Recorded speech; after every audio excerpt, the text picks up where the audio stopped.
Isang mapagpalang umaga sa ating lahat. Ihanda po natin ang ating mga Biblia. Ang ating tema ngayong umaga ay pag-ibig, biyaya at katotohanan. Ang ating susing kaisipan, ang lahat ay itinutulak ng dakilang pag-ibig ng Diyos.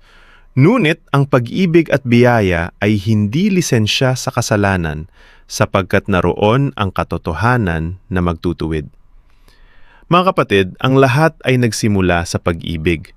Sabi sa Roma 5:8, ipinakita ng Diyos ang kanyang pag-ibig sa atin nang si Kristo ay mamatay para sa atin noong tayo ay makasalanan pa. Mahal tayo ng Diyos hindi dahil mabait tayo. Mahal niya tayo kahit makasalanan pa tayo.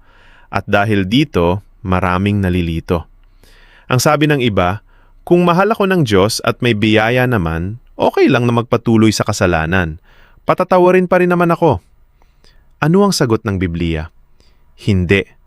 Ang pag-ibig at biyaya ay hindi garantiya upang magpatuloy sa kasalanan sapagkat hindi ito papayagan ng katotohanan.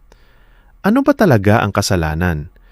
Bago natin maintindihan ang biyaya, kailangan muna nating maintindihan kung ano ang kasalanan. Una, ang kasalanan ay pagsuway, hindi pagsunod. Ito ay hindi pagsang-ayon sa utos at hindi pagtupad dito. Sabi sa 1 Juan 3:4, ang kasalanan ay ang pagsuway sa kautusan. Hindi lang ito yung pumatay ka, nagnakaw ka. Ang kasalanan sa mata ng Diyos ay yung attitude ng puso na nagsasabing, ayaw kong sumunod sa Diyos. Gusto ko ang sarili kong masusunod. Pangalawa, ang kasalanan ay pagwawalang bahala sa mga utos. Sabi sa Santiago 4:17, ang nakakaalam ng mabuti at hindi gumagawa nito ay nagkakasala. Minsan, hindi mo kailangang gumawa ng masama para magkasala.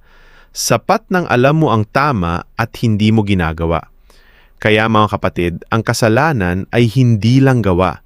Ito ay attitude ng puso na ayaw pasakop sa Diyos. Ano ang layunin ni Jesus sa kasalanan? Ito ang maganda.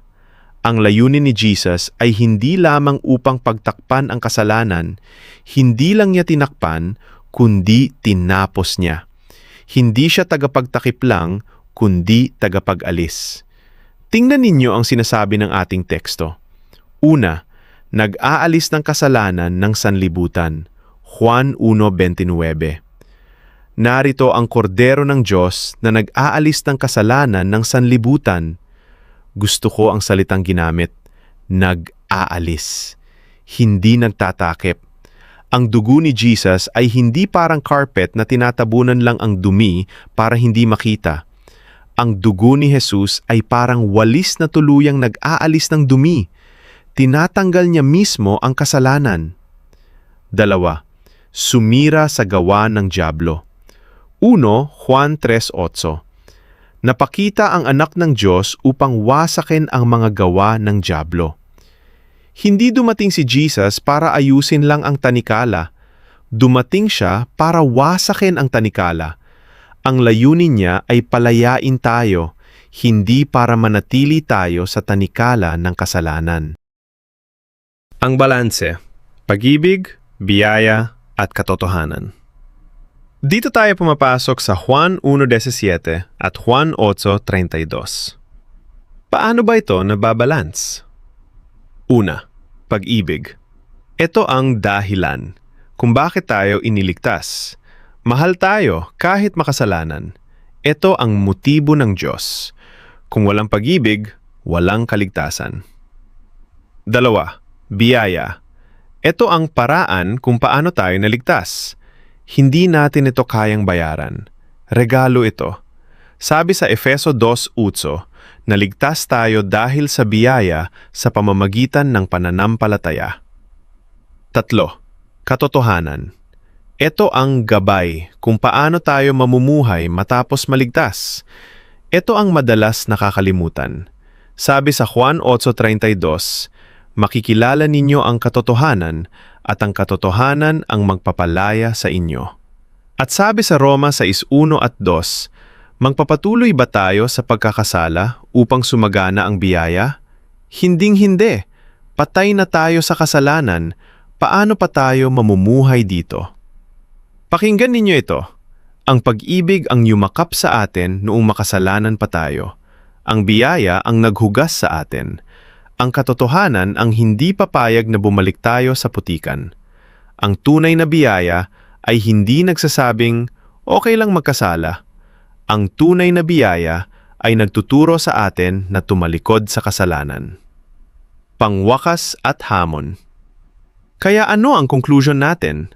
Ang lahat ay maaaring maging tunay na mga anak ng Diyos. At ang tunay na anak ng Diyos ay hindi magpapatuloy sa kasalanan. Sabi sa 1 Juan 3:9, ang binhi ng Diyos ay nananatili sa Kanya.